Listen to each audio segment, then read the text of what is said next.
Welcome to the Successful Life Podcast. I am your host, Corey Barrier, and I am here with Reeno. And I, of course, didn't get the last name, but that's okay. Reeno, what's up, dude? How are you? I'm good. How are you? Good. So Reeno is from Berlin, Germany. Yeah. Is it Sunday at 6 o'clock there? No. It's Sunday, 6 o'clock evening. Yeah. Okay. So there's about 5 or 6 hour difference. 6 hours ahead of you. Cool. So Reeno is a photographer. Interestingly, he actually has only been shooting he just informed me for about a year and a half, which is pretty impressive because if you go to his Instagram, he's got some pretty unique photos on there with people that have, that are pretty well known, it looks like. Mm-hmm. Yes. So what got you into photography, Reeno? Well, actually, a few years ago, I got with some buddies of mine into a fashion label. And since we kind of had to promote this fashion label, a little streetwear, local fashion label, we had to do some photos. So I looked up some video tutorials on how to shoot and then bought my little small camera that to be a little bit more professionally. And then from there on, the fashion label didn't really work out, but I somehow gasped this passion for taking pictures in a certain way. And then I was lucky that I still had some of those models back then that were open to, okay, I want to try new stuff, new poses, new lighting, give it all a look. I was really into the boudoir style where you emphasize the body, play with light and shadow and stuff. And then, I don't know, from there on, it was just a train running by itself, pretty much. That's pretty interesting. Obviously it caught my eye because I have tattoos. My wife has tattoos. But when Reeno says it's he does boudoir, can you go ahead and explain to folks what exactly that means? Because I don't really know I know what it is because my wife is a photographer, but I don't know if most people know exactly what that is. Well, as far as I know, you might want to correct me about it. It comes from the French, and boudoir means the dressing room or the dresser where you change. So it was always where a certain person or while you're in your private area, private part all by yourself, you as a photographer, or when it started, the painter gave you an insight in that person's private area where the person gave itself really open, really free. That's usually why it's all mostly with lingerie or less clothing, and you want to emphasize the whole female body, or mostly female bodies. Sure, there's some male versions too, but and then speak with the curves of the body, try to emphasize it with the light and shadow, and from there on, give it a little sneak peek kind of view or into the world, the private world of this person, this model in the picture. Exactly. So so essentially, boudoir could even be, to build on what you said, could be even fully unclothed. Could be. It could be, yeah, sure. I mean, I think that's just as common as being in lingerie, if not more, almost common. A lot of women, a lot of women that my wife shoots, she does primarily weddings, and so the wives will do a boudoir for their husband, and so that's biggest reason I know about it. But what is so unique about yours again is that you've got women on there that I assume they are mostly models, and there's not one or two tattoos, they're fucking covered in tattoos, which is pretty unique. So so you had is it safe to assume that your fashion label was a lingerie type thing? No, actually it was more street style, so it didn't really have to do anything with this boudoir kind of style. It was just that I was able to use or to train with those models because most of them are really open-minded and open with their bodies. And the tattoo part came just by itself because most of them were just inked and tattooed. And then I just took it up from there. And then this, I wanted to emphasize that because usually in the boudoir scene, it goes more about the clean body. So there are not that many tattooed people on it because you want to show the pure skin and the pure body style. And then I was like more into going exactly the opposite. I wanted to emphasize that the tattoos and all the ink on that body, on the canvas, the body as a canvas, shows like a story by itself. And like I wanted to emphasize that's why I really do a lot in the post editing on emphasizing the tattoos. Like I redraw most of the tattoos, giving them more texture, more structure to really tell the stories of those people's bodies with the ink on it as well. That's wild, dude. Like, so, who was your, how did you get your first person? Because, I can only fathom that it's a bit challenging as a male, not now because people know who you are, but going into this, that's got to be a tough sell, right? If it sounds like you had a bit of a way in, but somebody just starting out, like if, let's just say me, for example, who I don't do photography, if I wanted to start out doing photography, this certainly would not be the best place to probably start because the likeliness of having as much success as you've had is not very good because you're a photographer, you have to be able to trust that person, especially in the line of work that you're in, because you're having ladies primarily expose their bodies in front of you and being very vulnerable. And yeah, what comes with that is got to be a lot of trust. Yeah, well, I was lucky, like I said earlier, that the first few models that I worked with there, they were open by themselves. I didn't really have to tell them or give them any closure about it because it was just their nature of being like not really a nudist, but really open with their body. So for me, it was like really a good way to start and train. And after that, it's mostly that what I experienced, especially on the platform like Instagram, it's all about like what people say about you and how they talk about you or like how people see you. And then from there on, people following them, other models, and actually half of the people I shoot aren't even real models. They're just doing it for fun or like to give it their life a little extra edge after. Most of them work like in healthcare or something like really Really? other than that. And then it's just like for them when they get home and when they do stuff like it.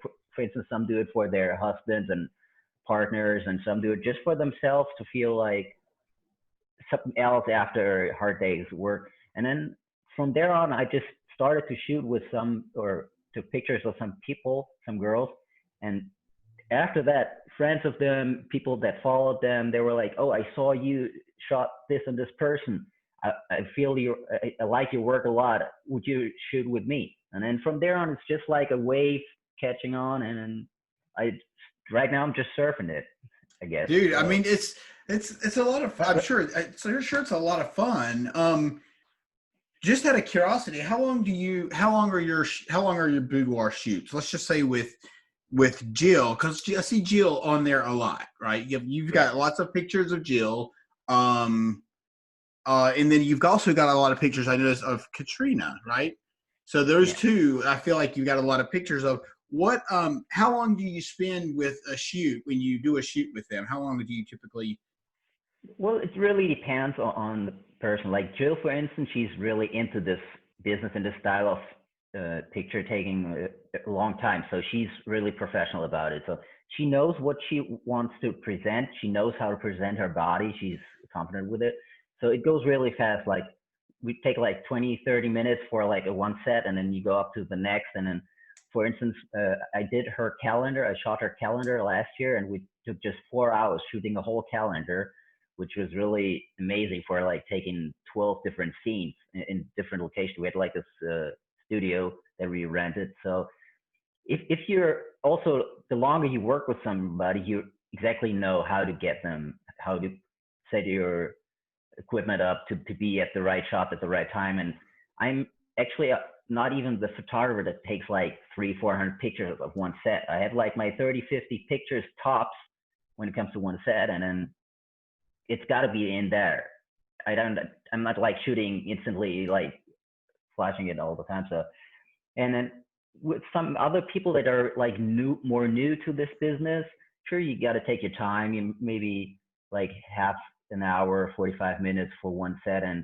But in the main part, I barely shoot longer than 3 hours straight, because I feel like after this time, the people get sort of exhausted and tired of this style, and then it's better to like shoot another day for another 2-3 hours than to have like an 8 or 9 hours. I don't even think myself I could hold up that long to be focused and creative at this time, you know.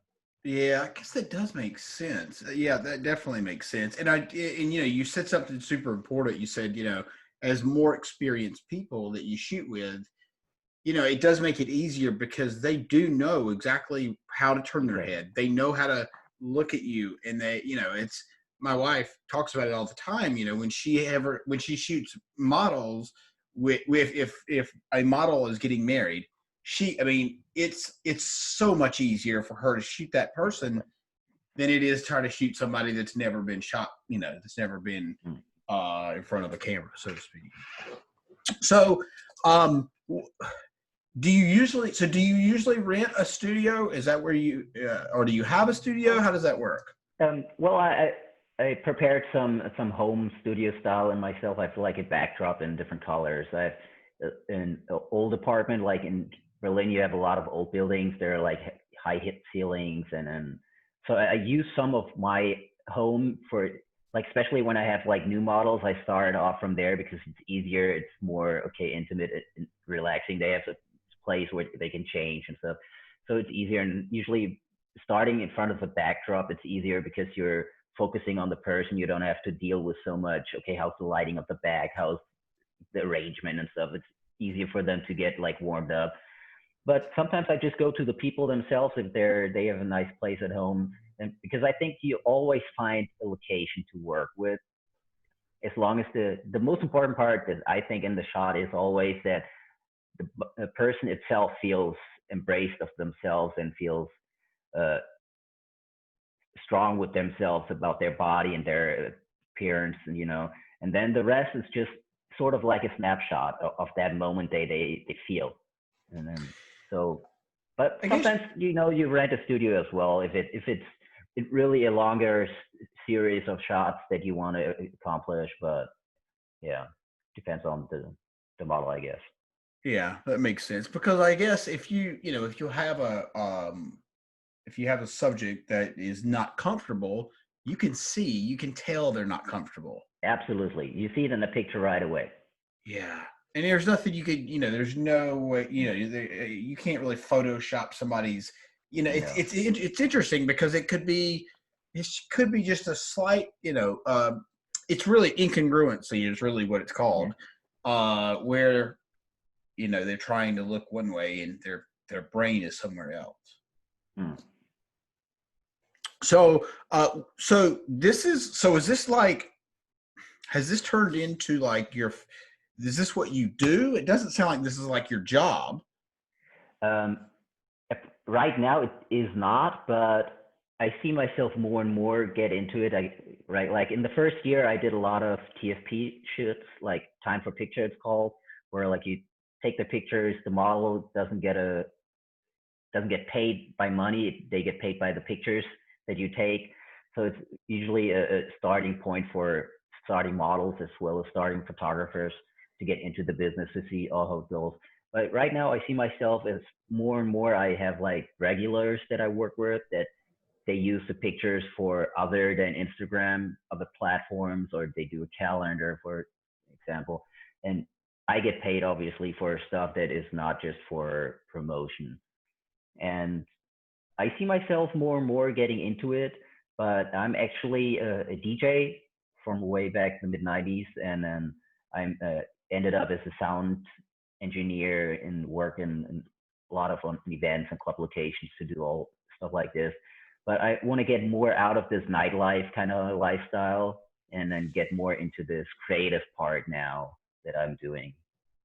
So, okay, so you've DJed since the '90s, and what kind? Like when you say you DJ, can you go into a little bit more detail on that? And you can say whatever you Well, want to on here. well, I started as an hip hop R&B DJ back in the '90s because way back then I started to DJ with vinyl, so I had two choices to go: either go electronic music style, house, techno, which is really big in Berlin, or you could start with the hip hop R&B stuff. And since all my friends were more into hip hop R&B urban music, I thought, okay, that's more like a common platform to start on, and I started on DJs and birthday parties, little bars, just some events. And then I got more and more into the bar scene from where else I started, and then DJ and clubs. And I got myself pretty quite a name back in the time. And then now I do more like corporate events, and I shifted my style to more open music. I do a lot of soul classics. I do a lot of funk, which are like the urban kind of style of music, or the urgent original music that the '90s hip hop R&B tracks were based on. And then right now I do a lot of. I'm a resident at a club in Berlin where I do actually everything but urban music and hip hop. I do Latin music. I do a little dance, kind of top 40 charts music, whatever the crowd wants, because I'm resident on the second floor of the Pearl Club, it's called, in Berlin. So, which is nice, which is still one of my passions from back in the days. But I see myself now getting older that working every night in the club is not really my future anymore. So I see myself more with the creative part about taking pictures, and I feel more happy about when I do this stuff now than DJ, which is still nice and still my passion. I won't deny it, and I'm probably still going to DJ till I die for a little bit just to keep it spinning. But time changes, so it does yourself, I guess. Yeah, for sure. So, I remember back in the day, I would listen to like Sasha and John Digweed and Paul Oakenfold, and I know you know those names.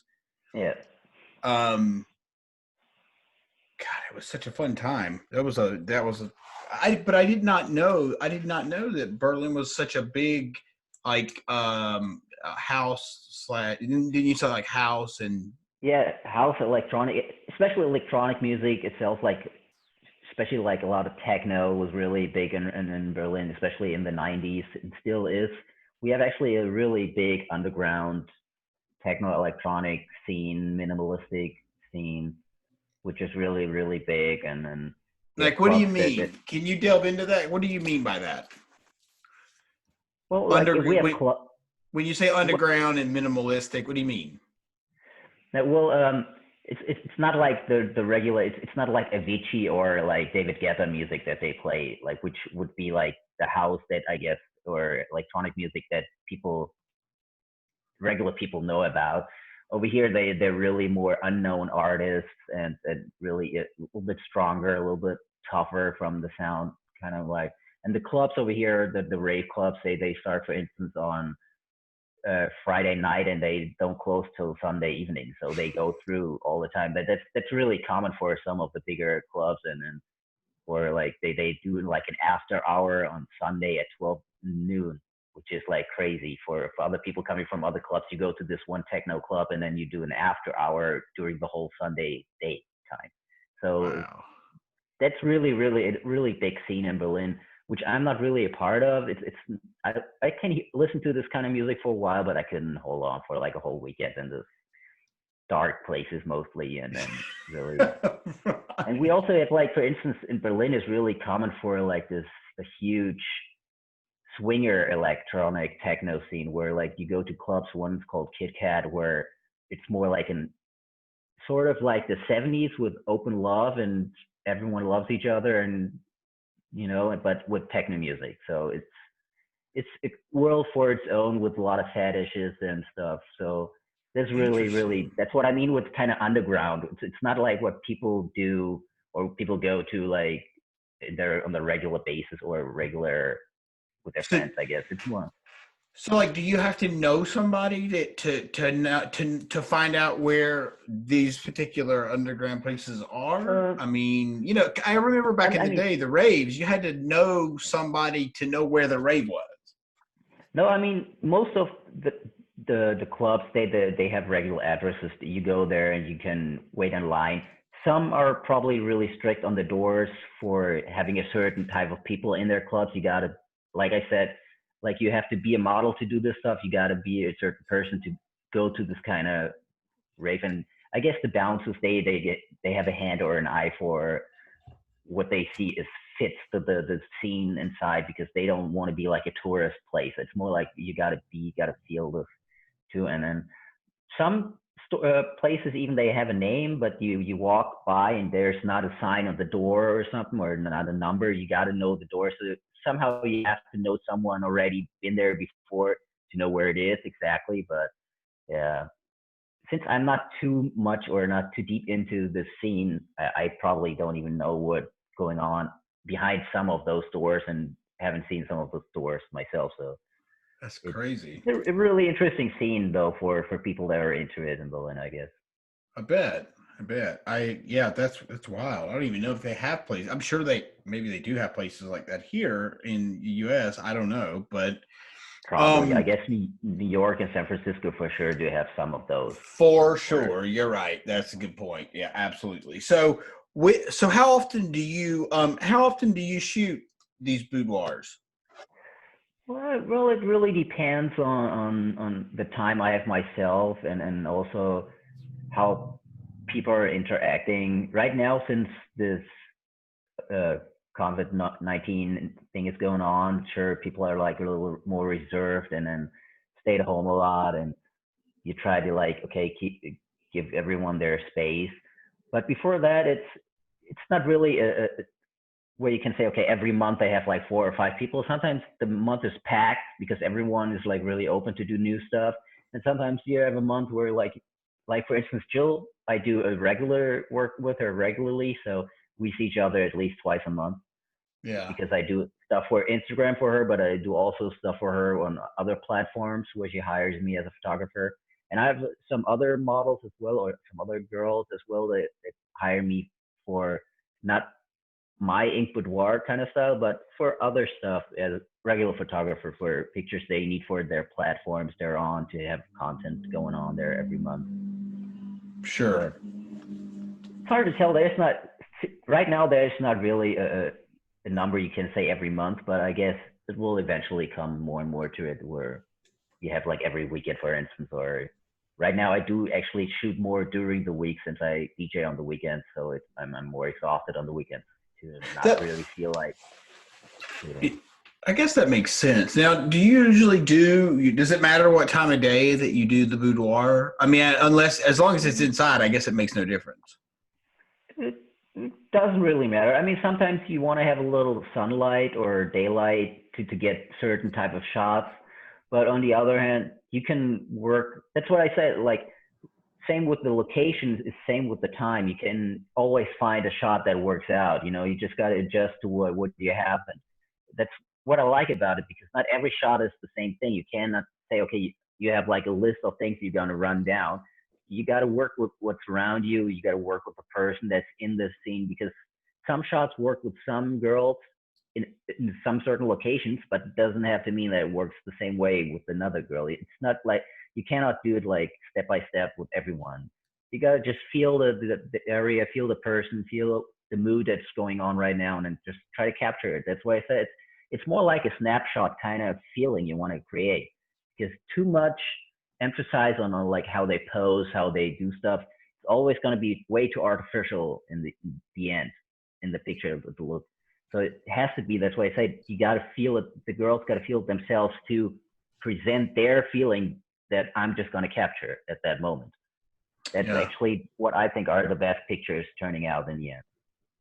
And now, do you? I forget. I don't remember if I noticed or not. But do you usually just shoot one girl at a time, or is there? I did a few girls on girls, how they called, and I did a couple shoot where they asked me whether it's be okay if the boyfriend is also in the shot. Um, I tried a few times, but I right now I feel myself it's sometimes really overwhelming or difficult to get two people at the right mood and the right position at the same time because they got to click somehow. You cannot put two people together in this certain type of pictures where because they have to have a feeling about themselves and together to work in the picture, you know. So if it's like, for instance, two friends, girlfriends that work together, that works out usually fine because they know each other. And then also it's since not I didn't do it myself, but it just turned out like this. I shoot a lot of girls that are enhanced or that have work done on themselves, not just with the tattoos, but with the bodies. So it's also really difficult to have because none of those are alike, even more different than I guess regular people. So you got to work out some girls that are enhanced but not on the same level, for instance.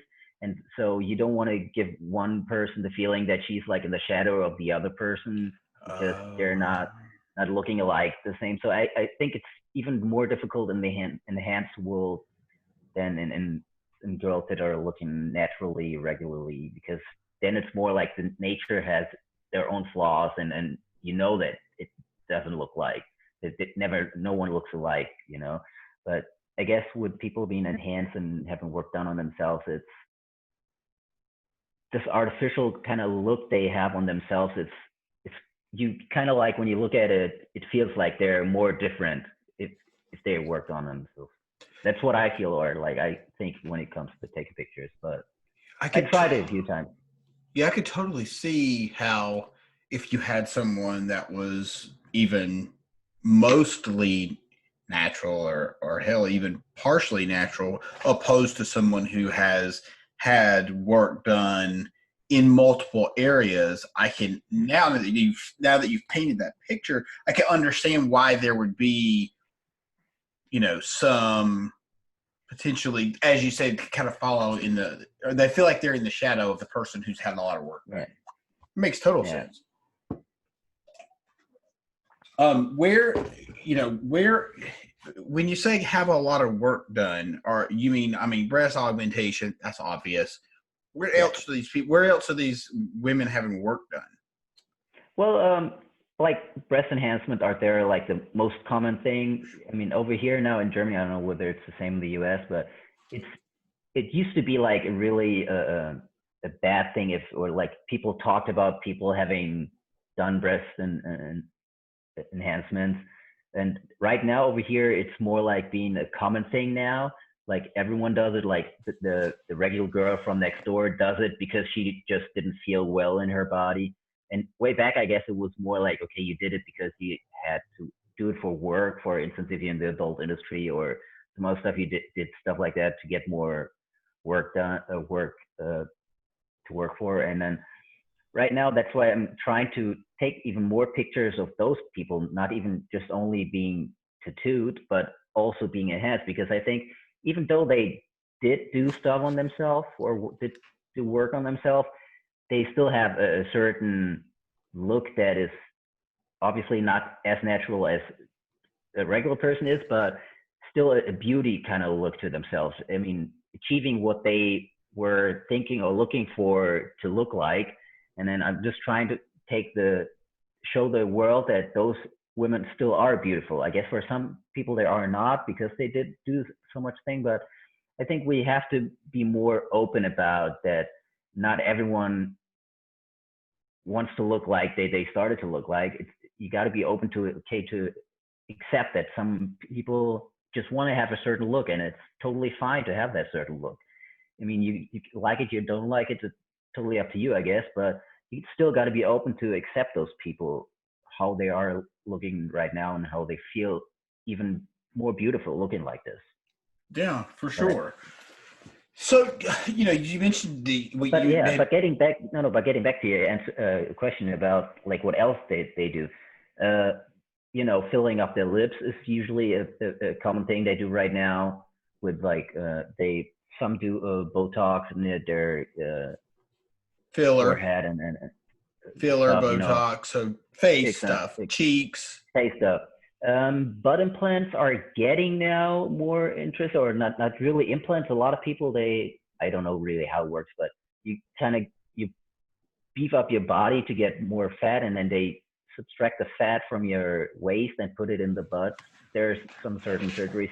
This is getting more common now to get this like really peachy kind of butt look, which is getting, Interesting. yeah, that's actually, I've seen that being done on a few models that I work with now. So those are like the new things coming. But I guess facial enhancement, like nose job, yeah, Yeah, which I that's think is fairly pretty normal. regular now. Yeah. Yeah, so let's go back for a second. So, okay, so when you say they beef up, can you? Is it okay if you were to tell me somebody? So, do people care if other people know they've had work done? I'm guessing the people that you shoot could care less.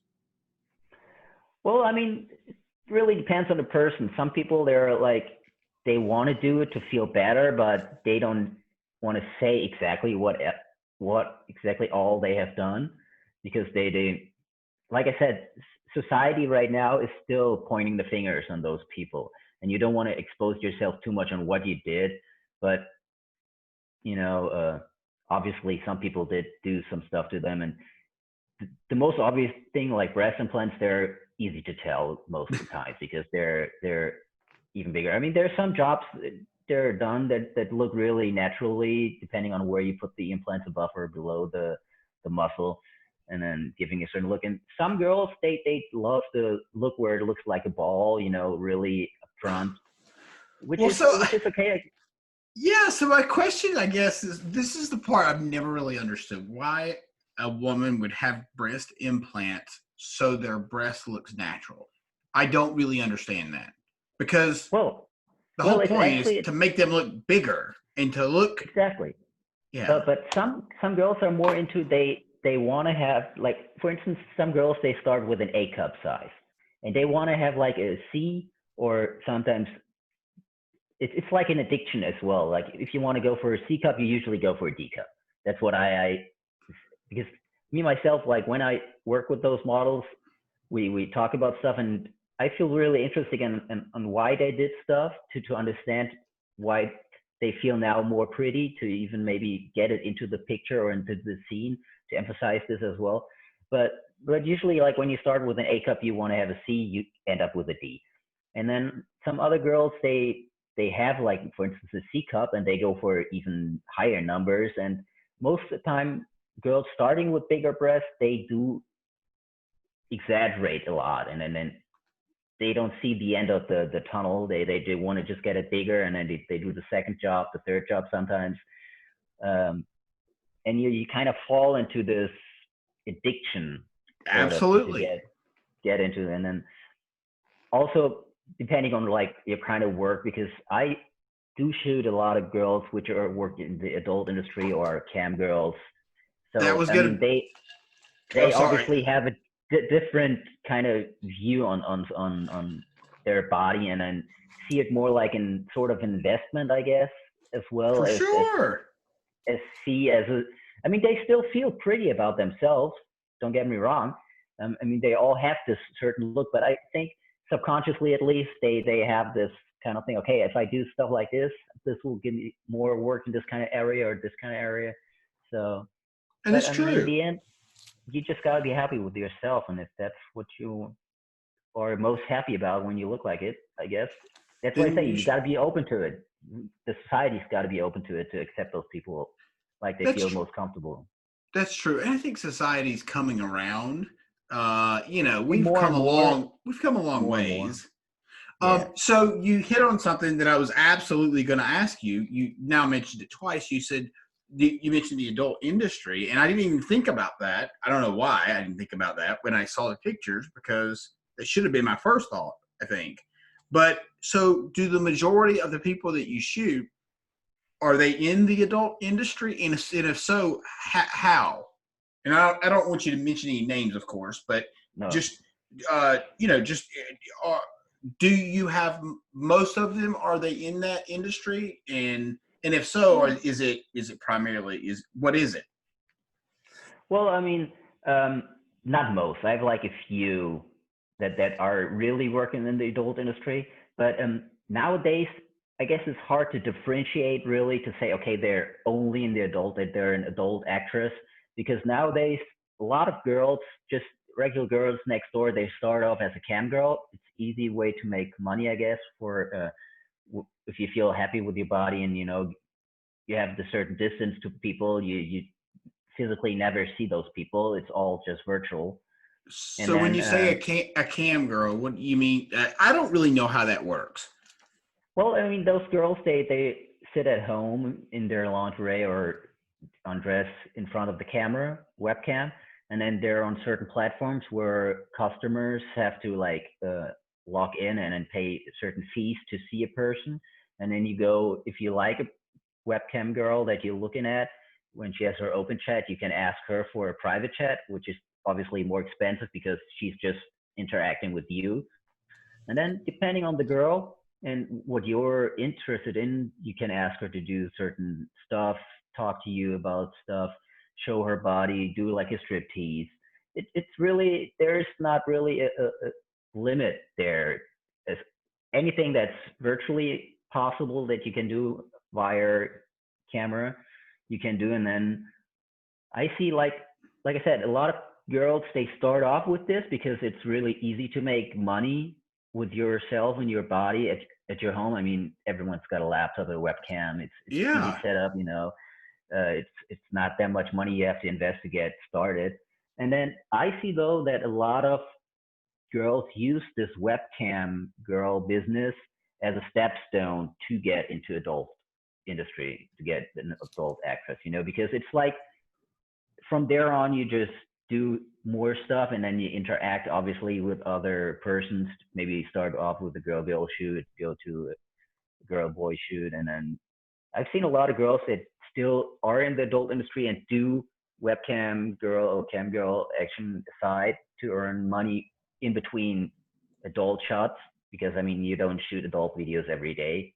It's Yeah, not I like don't a know regular. I don't know how the hell. I don't know how often they shoot. How often do they shoot? Well, I guess it really depends on the girls themselves, how deep into the business they are. I mean, newcomers, they probably have to shoot more often to get more jobs, and then the more famous you get, or the more attracted you get by other customers, and then if the industry sees, okay, you're really a star in the scene, I guess you don't have to work that often because you get paid way better. So I mean, it's a huge industry, and me myself, I know a few people that work there. I know a few people that work behind the scenes, so I have a few glimpses inside, but I'm not really involved too much with it, other than that I shoot those girls privately or for Instagram for their platform. Sure. That's wild. Yeah, that's super wild. And I think most people would think, um, I think if, the people listening to this would think, gosh, I bet that guy is the luckiest dude on the planet if he's shooting these girls that are potentially in the adult industry or not, but they're practically naked. I think a lot of people may think that maybe there's more to your job than just doing the photography, but I want people to understand the difference in, like, this is something you're doing as uh, professionally. This is not something that's like, I'm trying to figure out a way to say it, like you're not involved with any of these people, No, not at and, all. and probably would never be involved with them No. because it's a job, it's a passion, it's a profession for you. It's a profession. It's a reputation. Most things. That's I guess why I get so many bookings right now over Instagram, because, like I said earlier, most of the girls that I work with now, or the new ones I work with, they get like the information from other girls they know about. They say, okay, you shot with her. She told me I see your work is really nice. She said she was really comfortable with you. And that's, especially in this kind of photography, it's the key to have like a really open and really relaxed situation going on, because it's so intimate, Yeah. the parts that I shoot with. And for me, it's really, really important that the girl, the model, feels really, really relaxed and confident about everything going on. And for me, at that moment, actually, I mean, I get a lot of even buddies of mine or friends of mine saying, "Oh man, you gotta bang so many girls while you do it." But the thing is, while I'm in this kind of mode of being a photographer with those girls, everything in front of me is asexual. I don't have any feeling about anything going on other than getting the nice or the right shot at the right time, with the right mood coming over into the lens and for the viewers to see in the end. But you got to really get everything else, or automatically, for me myself, I can only speak for myself, but for me everything else just blends out. I blank out, and I just have this tunnel vision of, okay, I gotta have this shot, I have this thing, I'm into it, and then that's about it. And then after that, everyone goes their ways. I mean, some girls that I work more often with, sure, you start some sort of friendships or you get along really easy, but it's not really that I privately myself meet those girls at all. I mean, you meet up for the shot, for the session that you planning on, and then after that, that's it. You sure have some contact about, okay, talking about post production, about the pictures they're gonna take. Some have like some want to have something else changed in the pictures, or we got to figure out what pictures to take in the beginning, you know. But other than that, I barely have, like, I have maybe a handful of girls that I started to be friends with now, and then sometimes you see each other if they're living in the same city, because most of the girls that I shoot with, they are not even from Berlin. Oh, Like for instance, really? Katerina, you mentioned earlier, she's from Vienna, which is like way, it's a different country, Vienna, Austria. So Jill, I'm lucky because she just lives pretty much around the corner. That's why we work a lot. But other girls that I shoot with, they're from all over Germany and sometimes even other countries. Wow, that's crazy. I mean, that makes it even it really makes you even more unique knowing that, because I didn't know that people flew in from different countries to have you shoot them. You got to feel like you've kind of, I mean, this is kind of pretty cool that you've been able to accomplish what you have in such a short amount of time, Yeah, starting out teaching yourself, right? You said, I think you yeah. said earlier, you watched some, how did you, yeah, how did you learn? What was the first thing that you did? Well, I mean, obviously, the first thing I bought myself a better camera. I wouldn't say a high class camera, but a good mid-sized camera to What start off kind? with. You know, a Nikon D5300. So it's a camera to start off with. You can adjust some stuff. I tried out with a few. I had, obviously, my first lens was the standard lens included, and it was a zoom lens. And I myself, for people that maybe not from this kind of thing, you have two kinds of lenses. You have the prime lenses where the focal length, the kind of viewpoint you have is fixed, and then you have the zoom lenses where you can change the angle of the view and how much part of the picture you take in. And I really, early in my time when I started off with this, I felt more comfortable with prime lenses where you have just one focal length, whereas 35 millimeter was where it still is my go-to focal length for the type of view I'm taking. It's the most natural for me. And then I just started taking pictures. And in the beginning, actually, it was like you tried to say earlier, it was really difficult for the fashion label we did to get some girls to do some photo shoots, because it's all kind of creepy. Okay, there's the guy asking, hey, you want to take some pictures for my fashion label? I mean, it's me myself, I would feel creepy to listen to this, but in the end, it turned out that some girls felt happy with it. And then also, like, Instagram is this kind of really interesting platform where people see you and then they immediately interact with you, not even knowing you yourself, but just because of the pictures they see, this work that you see way back with the fashion label, but now with the photography as well. And then it all comes to I guess the most natural way to interact. And then yeah, I taught myself more and more, and then I was lucky to work with some models from the fashion label to just try out different lenses, different views. Then I looked up some more video tutorials. I even did like a workshop class here in the Berlin city and some photography store that does some workshops to get to know, like, I bought myself a better camera. I went to Sony, bought the 7R2. Is that the Get mirrorless?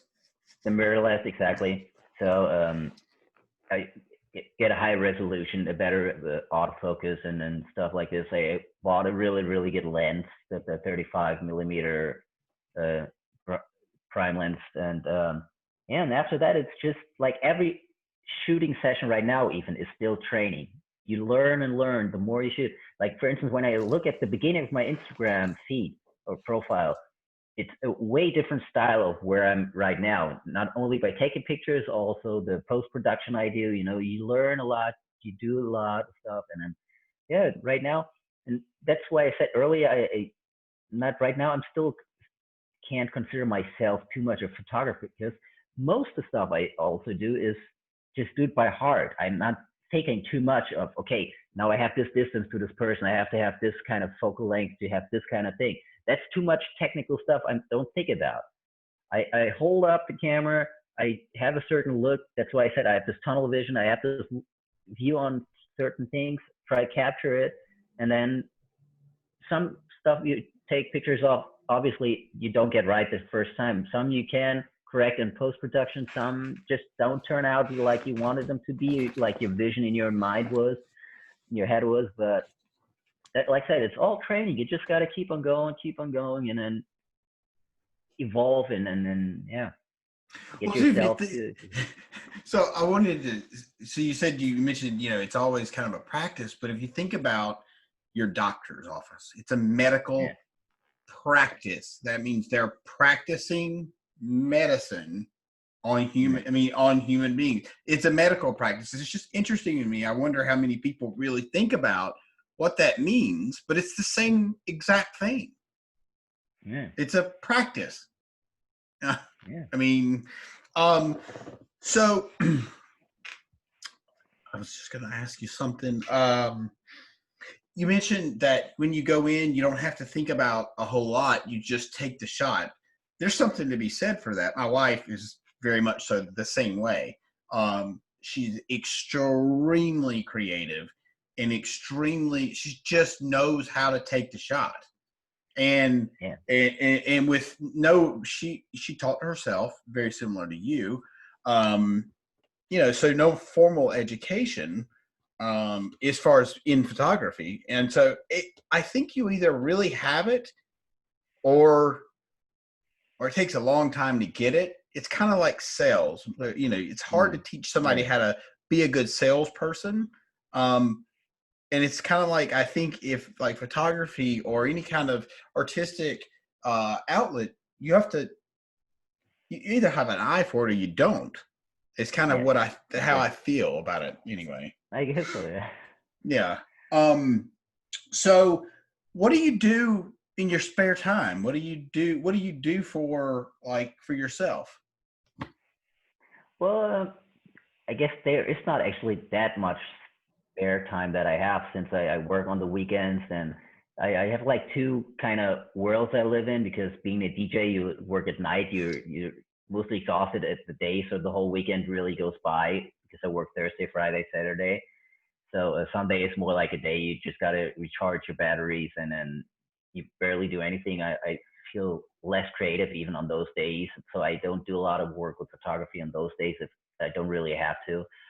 And then during the week, I do like some sound technician kind of work, and then I do maybe some photo shoots. I have to edit a lot of pictures, and then, like I said, sometimes you get the edit done real fast because the model or your customer is really pleased with what you do. But sometimes, they have a certain look on stuff and they want to have it done their way. And then you just have to meet somewhere, because me, myself, sure, I have my own style, which evolved over the time now, with like how my pictures look, how the post-production looks, giving it a certain look. So sometimes people even, they see pictures without even my tag on it, and they know, okay, that's a picture that I took, because it's this kind of way it looks, how it's edited.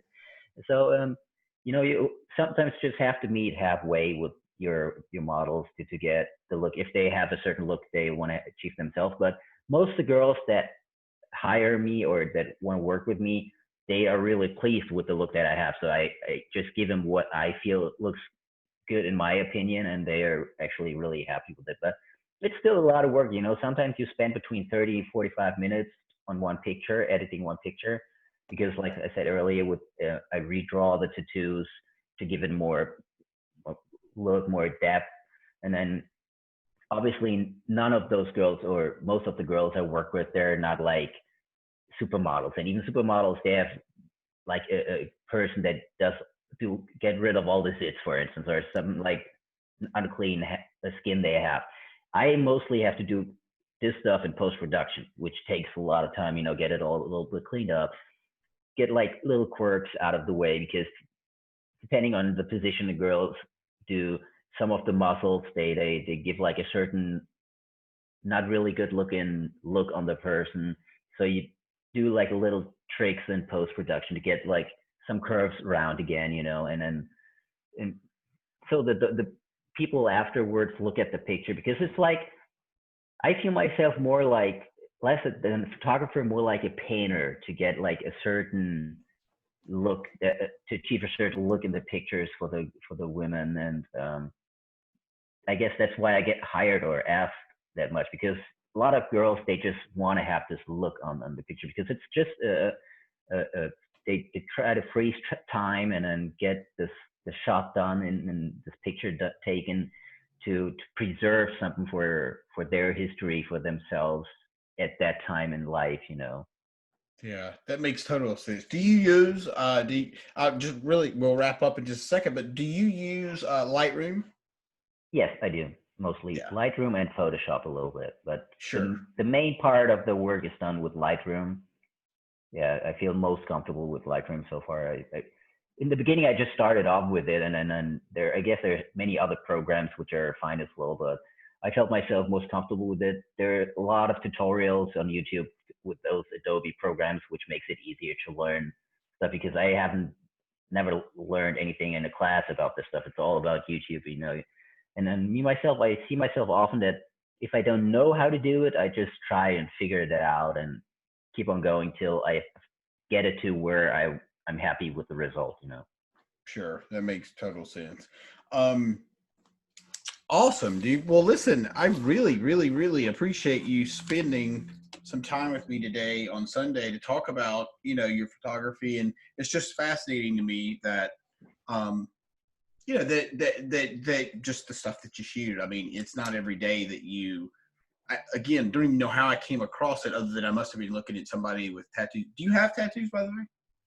I have a few, but not as many as those tattoo girls have. Yeah, well, most people don't have as many as the girls that you Yeah. shoot. So, well, yeah, again, Reeno, thank you, man. I really appreciate you coming on. Thank you And for asking me. absolutely. Just give me 1 second here.